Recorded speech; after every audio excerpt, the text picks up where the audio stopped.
Doctor Abdullah Jahangir রহমাহুল্লাহ, doctor Abdullah Jahangir স্যারের নাম শুনে আব্দুল্লাহ জাহাঙ্গীর রাহিমাহুল্লাহ একজন আলেম ছিলেন। আব্দুল্লাহ জাহাঙ্গীর রহিমাহুল্লাহ, আব্দুল্লাহ জাহাঙ্গীর।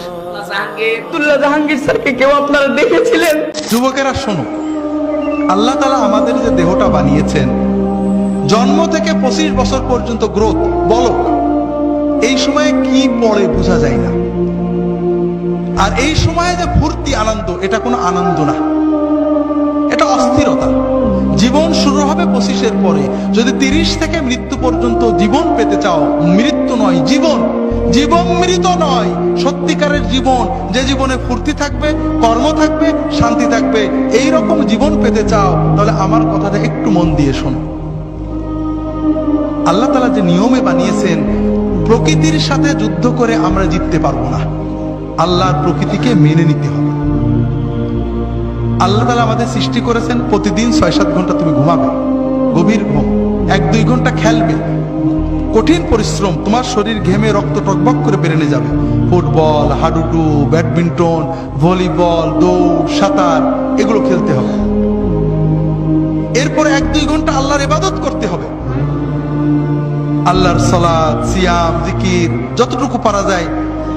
তাতে তোমার আত্মা সুস্থ হবে, তোমার মন পরিশুদ্ধ হবে, তোমার আত্মা, মন, দেহ সবকিছু প্রোডাক্টিভ হয়ে যাবে। এরপরে তুমি 4-5 ঘন্টা তোমার 25-এর পরের জন্য কর্ম বা শিক্ষা নেবে। এইভাবে যদি তুমি চলো, তাহলে তোমার জীবন গতিশীল হবে, তোমার জীবন ইনশাআল্লাহ মৃত্যু পর্যন্ত সচল থাকবে। কিন্তু তুমি এখন খেলাধুলো বন্ধ হয়ে গেছে, সারাদিন মোবাইল, ইলেকট্রনিক মিডিয়া, আর খাওয়া তো কি খাচ্ছি আমরা দেখছি। ইউরোপ আমেরিকার লোকেরা কিছু সুস্থ থাকে, ঠান্ডার কারণে ওরা দৌড়াতে হয়, পরিশ্রম করে, আমরা গরমের কারণে ওইটাও করি না। সারাদিন মোবাইল দেখছি, শুনছি, কানে ইয়ারফোন লাগিয়ে শুনছি, আমাদের কান চোখগুলো নষ্ট হচ্ছে। রাতে জেগে জেগে মোবাইল করছি, কথা বলছি, আমাদের ব্রেনটা ক্রেজি হয়ে যাচ্ছে, আমরা বুঝতে পারছি না, তবে আমাদের লেখাপড়া নষ্ট হচ্ছে। কিন্তু সবচেয়ে বড় ক্ষতি হলো অশ্লীলতা, ছবিতে অশ্লীলতা, গানে অশ্লীলতা, সিনেমায় অশ্লীলতা। এই যে কিছুদিন আগে কিং খান গান গেয়ে গেলেন, অশ্লীলতা ছিল না?